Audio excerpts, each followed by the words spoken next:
ये पूरा भर गया है अहमद। जाओ इसे गर्म कर दो।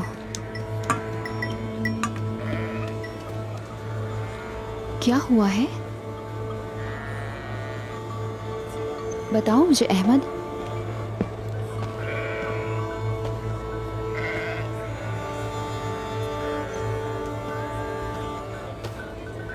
अर्तुरुल साहब उस्मान साहब के साथ ऐसा सलूक क्यों करते हैं?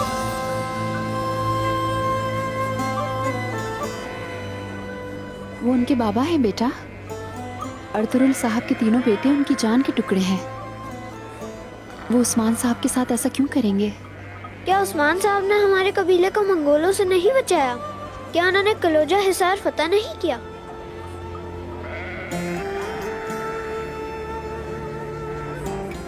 चलो इसे जाकर गर्म करते हैं। उस्मान साहब!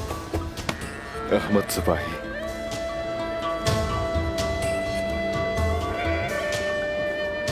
अहमद जाओ इस बाल्टी को जाकर आग पे रख दो।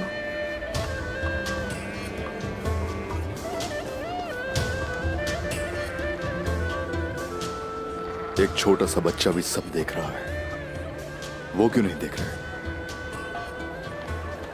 आज रात खाने पर आप अपने बाबा से बात कर सकते हैं उस्मान।